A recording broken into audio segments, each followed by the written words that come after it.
जब मैं नया नया मसीह में आया था तो एक घटना हो गई, और एक घटना है विज़न की, लक्ष्य की। मतलब परमेश्वर ने जो मुझे विज़न दिया, परमेश्वर ने मुझे जो दर्शन दिया, जो लक्ष्य दिया वो, क्योंकि नीति वचन में ऐसा लिखा है 29:18 में, जहाँ पर दर्शन की बातें नहीं वहाँ लोग नाश हो जाते हैं। तो मैं नया नया मसीह में आया था, अभी कुछ ही दिन हुए थे, महीने भी नहीं। और एक बार शुक्रवार का दिन था और वहाँ पर उपवास के साथ लोग प्रार्थना में इकट्ठा हुए थे, मैं भी था प्रार्थना में।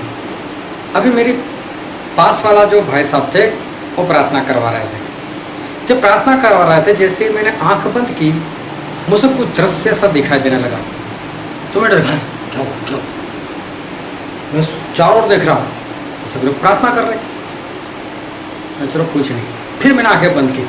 जैसे आंखें बंद की फिर मुझे कुछ दिखाने लगा, फिर मैं हड़बड़ा कर मैंने आंखें खोल दी, इधर देख रहा हूँ सब लोग बैठे, प्रार्थना ही हो रही ना, हो क्या रहा है मेरे साथ। मैं चलो देखते। अभी तीसरी बार मैंने आंख बंद की, लेकिन अब मैं देखने लगा। अभी क्या हुआ कि मुझसे आंखें बंद है लेकिन मुझे कुछ दिखाई दे रहा है। दिखाई क्या दिया? मैं खुद हूँ वहाँ पर, मैंने सफ़ेद कुर्ता पायजामा पहना हुआ है, और फिर कोई है जिसने मुझे ये जगह से ऐसे पकड़ के मुझे जैसे उठा लिया, और आसमान में ऐसे, मतलब मेरी आंखें ऐसे नीचे की ओर, और मैं ऐसे हवा में ऐसे हूँ, लेकिन कोई है मेरे साथ जिससे मुझे ऐसे पकड़ा हुआ है, जैसे वो मुझे उड़ा कर लेकर जा रहे हैं, और मैं ऊपर से नीचे देख रहा हूँ।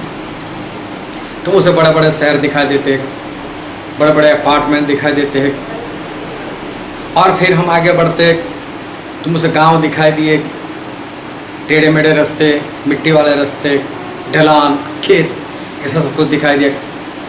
फिर मैं अचानक से देख रहा हूँ तो मैं ऐसे ज़मीन पर खड़ा हूँ, लेकिन चारों ओर पूरा सा वीरान, ना तो मैदान के समान है ना तो खेत के समान है, लेकिन सब वीरान दिखाई दे रहा है। और मैं दूर देख रहा हूँ, काफ़ी दूर, तो समुंदर की जैसे लहर आती है ना, ऐसे लहर आ रही थी बहुत दूर से, लेकिन ऐसा लग रहा है कि वो लहर 7-8 फीट की ऊंची है नीचे से, और उसमें काला कीचड़, काला ऑयल, गंदगी, वो सब जैसे मिक्स है, और वो भागते हुए आ रही है। मैं सोच रहा हूँ कि मैं भी पलट कर भागूँ, क्योंकि वो मेरे ऊपर आ जाएगी, मेरे सारे कपड़े गंदे हो जाएंगे। ये सब मैं देख रहा हूँ विज़न में, तो साथ में सोच भी रहा हूँ, अरे ये सब तो मुझे ओटक मार देगा तो मैं तो वैसे ही गंदा हो जाऊंगा, इससे अच्छा मैं खुद सामने जाता हूँ। तो मैं ऐसे बोला इंग्लिश में, in the name of Jesus, और मैं आगे बढ़ा। अब वो सब कुछ मुझसे मेरे ऊपर से चला गया, जिसे चला गया मैं ऐसे देख रहा हूँ, अरे हाँ कपड़े के ऊपर तो दाग नहीं लगा, कुछ भी नहीं। फिर वो जो गया उसके पीछे मैं भागा, उस लहर के पीछे।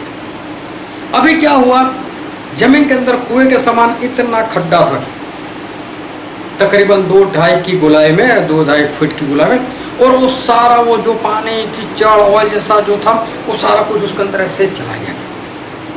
अभी तभी क्या हुआ, ऐसे जो कुएं का समान था उसके ऊपर ऐसे और ऐसे दीवार है, और मैं दीवार के ऊपर खड़ा दिखाई देता हूँ अपने आप को। उस दीवार के ऊपर मैं खड़ा हूँ, दीवार ऐसी है कि जैसे हजारों साल पुरानी, सीमेंट निकल चुका है, ईंटें घिस चुकी है, और ऐसा लग रहा है कि अगर मैं हिला भी तो अभी ये दीवार गिर जाएगी और मैं सीधा खड्डे के अंदर।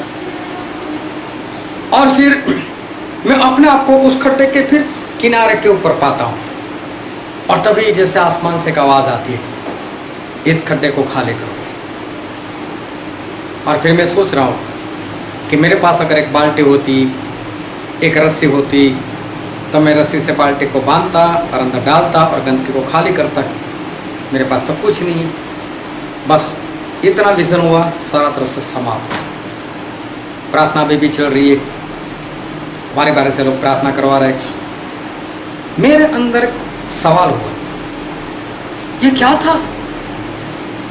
तो जैसे कोई मेरे साथ बात कर रहा है, ये मेरा नए जीवन में आने के बाद पहला अनुभव, जैसे मेरे साथ कोई बात कर रहा है और बोल रहा है कि शहर में और गांव में पाप की गंदगी भरी पड़ी हुई है और नरक का खड्डा जो है लगातार भरे जा रहा है, लेकिन जो लोग नाश हुए जा रहे तू उनको बचा।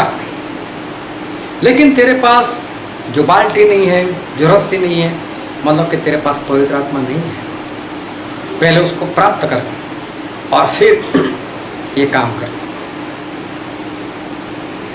और फिर जब प्रार्थना मीटिंग समाप्त हुई, वहाँ पर जो परमेश्वर के दास थे, मैंने उनको बताया कि मतलब इतना मुझे दिखाई दिया। उसके बाद मैंने कुछ नहीं बोला और उन्होंने वही बात बताई कि परमेश्वर तुझे ऐसा कहना चाहते, गांव में और शहर में पाप की गंदगी बहुत है, लेकिन तेरे पास पवित्र आत्मा नहीं होने की वजह से तू ये काम नहीं कर सकता। तो पवित्र आत्मा पाले और ये काम कर। और उसी दिन से मैंने परमेश्वर से प्रार्थना करना शुरू कर दिया, परमेश्वर पवित्र आत्मा दो, परमेश्वर पवित्र आत्मा दो, परमेश्वर पवित्र आत्मा दो। और पवित्र आत्मा के बारे में मैं प्रार्थना करता था। ऐसा मैंने मेरी गवाही में भी बताया है। आप मेरी गवाही सुनना चाहते हो तो गुजराती में भी है और हिंदी में भी है, आप सुन सकते हो यूट्यूब के ऊपर।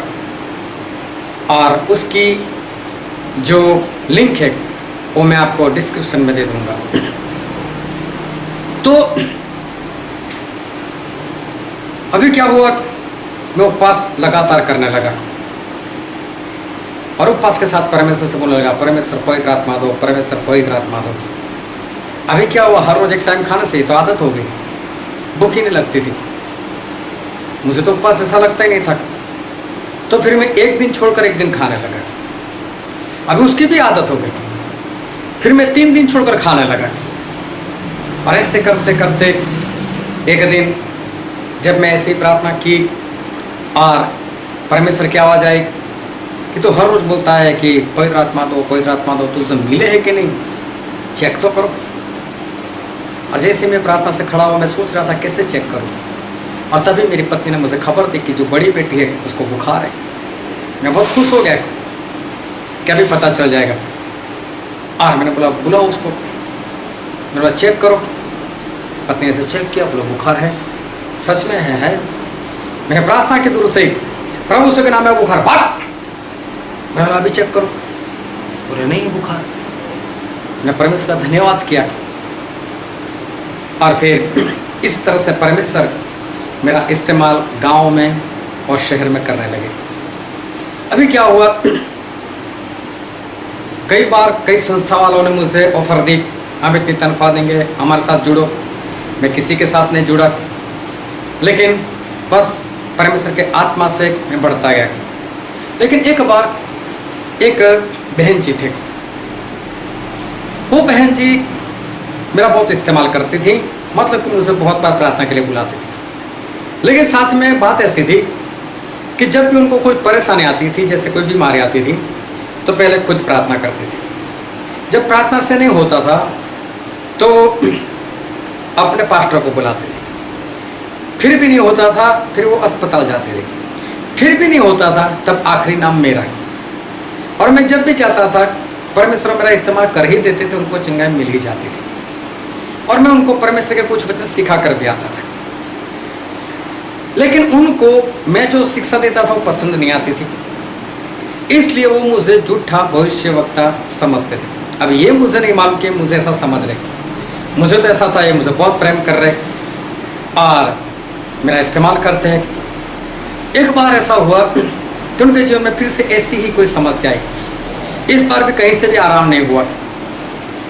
उस बार भी उन्होंने मुझे फ़ोन कर दिया और मेरे शहर से उनका शहर पास नहीं था, तकरीबन 1 घंटे का रास्ता था।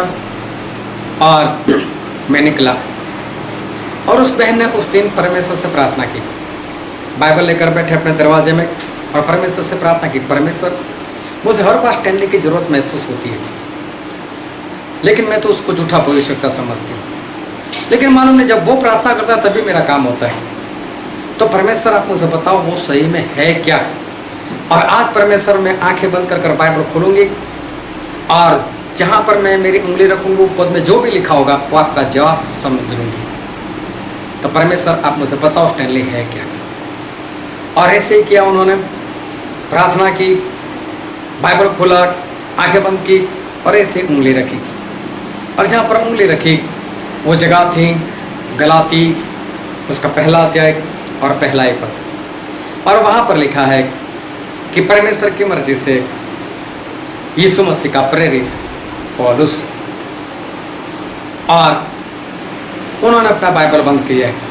परमेश्वर का धन्यवाद किया कि परमेश्वर ये झूठा भविष्यवक्ता नहीं है, लेकिन ये तो आपका प्रेरित है। और जैसे ही बाइबल बंद किया, प्रार्थना की और तभी मैं वहाँ पर पहुँचा। उस दिन वो बहन बहुत खुश होकर मुझे गले से मिली और फिर उन्होंने सारी गवाही बताई कि मैं आपको झूठा भविष्यवक्ता समझती थी, लेकिन आप तो परमेश्वर के प्रेरित हो। लेकिन प्रेरित मतलब क्या? मैंने भी बात सुन ली, हाँ होगा, प्रेरित होगा। लेकिन इफिसी 4 और 11 और 12 में लिखा है कि परमेश्वर ने अपनी कलीसिया में 5 लोगों को नियुक्त किया है। उसमें एक है प्रेरित, दूसरे है भविष्यवक्ता, तीसरे है प्रचार करने वाले, सुसमाचार प्रकट करने वाले, चौथे है पास्टर और पांचवे है टीचर, उपदेशक, शिक्षक। ये 5 लोगों को परमेश्वर ने नियुक्त किया, उसमें से एक प्रेरित। अब प्रेरित मतलब क्या है? प्रेरित को करना क्या है? प्रेरित का काम क्या है? मुझे तो कुछ भी नहीं मालूम था, ना ही मुझे इस बात की कोई फिक्र थी। लेकिन एक बार फिर परमेश्वर ने बाइबल से सारी बातें बताई कि प्रेरित मतलब प्रेरित का एक खास तरह का काम होता है। और परमेश्वर कहते हैं कि जहाँ पर दर्शन की बातें नहीं, वहाँ पर इंसान अपनी हद को पार कर देता है। परमेश्वर हमें एक हद देते हैं। जब हमें नियुक्त करते हैं, जिस काम के लिए नियुक्त करते हैं, वो काम हमारी मर्यादा है, वो हमारा एक समझ के वो हमारे लिए एक हद है, उसके अंदर हमें रहकर काम करना है। प्रेरित है तो सिर्फ उसको प्रेरित का ही काम करना है, भविष्यवक्ता है तो उसको भविष्यवक्ता का ही काम करना है, पास्टर है तो उसको पास्टर का ही काम करना है। तो वो बात मुझे बाइबल से पता चले कि मुझे प्रेरित होकर मुझे कौन सा काम करना चाहिए। और फिर एक बार एक पास्टर ने, उन्होंने अचानक से मेरे सर के ऊपर हाथ रखकर उन्होंने प्रेरित का अभिषेक कर दिया। उनको तो मैंने कुछ नहीं बताया था, उनको परमेश्वर ने बताया कि प्रेरित है, इसको प्रेरित की ओर से मेरा अभिषेक कर दे। और उन्होंने मेरा उस तरह से अभिषेक किया। तो परमेश्वर ने इस तरह से मुझे एक दर्शन दिया कि मैं प्रेरित हूँ। और आप भी मेरे लिए प्रार्थना में बने रहना कि जो परमेश्वर ने मुझे सेवकाएं दी है उसको मैं पूरी करूँ। परमेश्वर आपको आशीष दे। आमीन।